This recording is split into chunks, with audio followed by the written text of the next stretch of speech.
जय सियाराम सत्संगी भाइयों और बहनों, नित्य ज्योतिष और वास्तुशास्त्र की नई जानकारी देने के एक प्रयास में पुनः आज एक बार प्रत्येक व्यक्ति के घर में पाए जाने वाले नमक के विषय में जानकारी देने का प्रयास करता हूँ। और नमक का सही उपयोग या सही उपाय व्यक्ति की कई सारी समस्याओं से छुटकारा भी दिला सकता है, वह जानने का प्रयास करते हैं। सर्वप्रथम, यदि कोई बच्चा पढ़ाई करने में मंद है या सही तरीके से पढ़ नहीं पाता है या मेहनत करने के बाद भी कम नंबर आते हैं, तो इस स्थिति में यह बच्चे या बच्ची को सिर्फ रविवार के दिन बिना नमक का खाना खिलाए। रविवार के दिन ऐसे बच्चे को या बच्ची को नमक का उपयोग नहीं करना चाहिए। उपवास, व्रत, पूजन अर्चन करे या न करे वह एक अलग विषय है या अलग बात है, पर रविवार के दिन सिर्फ नमक का उपयोग नहीं करने मात्र से भी उस बच्चे या बच्ची को पढ़ाई में सही और शुभ परिणाम प्राप्त होने लग जाएंगे। नमक का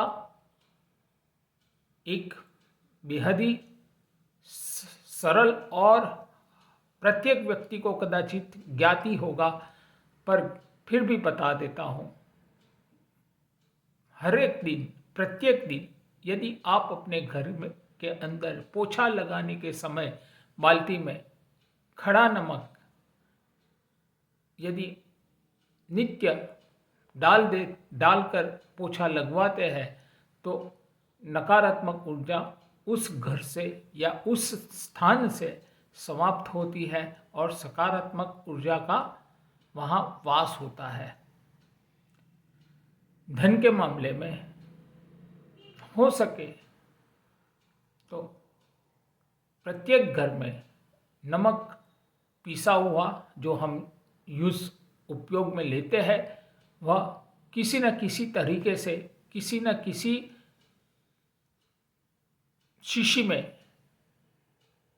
भरते ही है, पर हो सके वहाँ तक नमक, पिसा हुआ नमक हमेशा कांच की शीशी में ही भरना चाहिए। प्लास्टिक या स्टील की शीशी में नहीं भरना चाहिए या शीशी या पात्र में नहीं भरना चाहिए। कहने का तात्पर्य इतना ही है कि नमक कांच के पात्र में ही भरा हो घर के अंदर, तो वह ज़्यादा शुभ रहता है।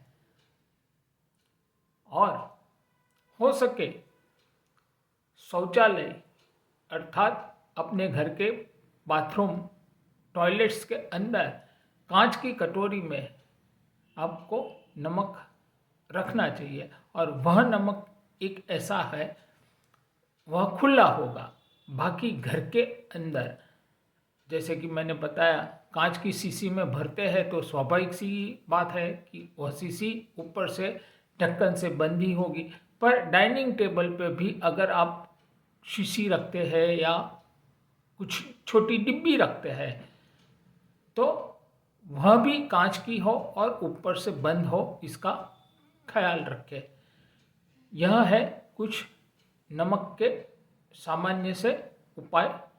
इतना करने मात्र से भी व्यक्ति को शुभ परिणाम प्राप्त होते।